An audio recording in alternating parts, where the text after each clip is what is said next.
because access to credit can be as important to growing a small business as it is to the big ones.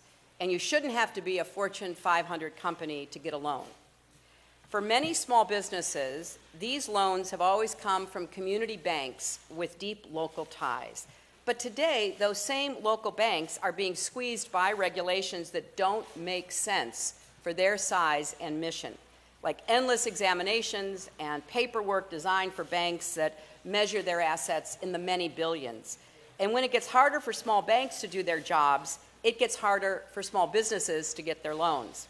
We can ease these burdens for community banks without harming consumers and without letting up one bit on Wall Street.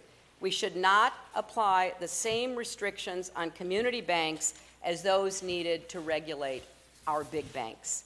Now, let's be clear about this. It's not the big banks that need relief from Washington. It's small banks and small businesses. We should be doing more to rein in risky behavior on Wall Street and too big to fail banks, not less. I fully support the regulations from Dodd-Frank on the big banks, but we should pass common sense community banking reform right now.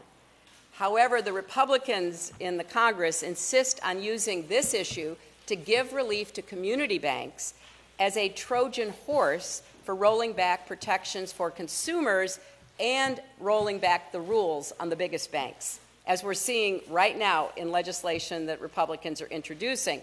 We should call this what it is, a cynical attempt to game the system for those at the top.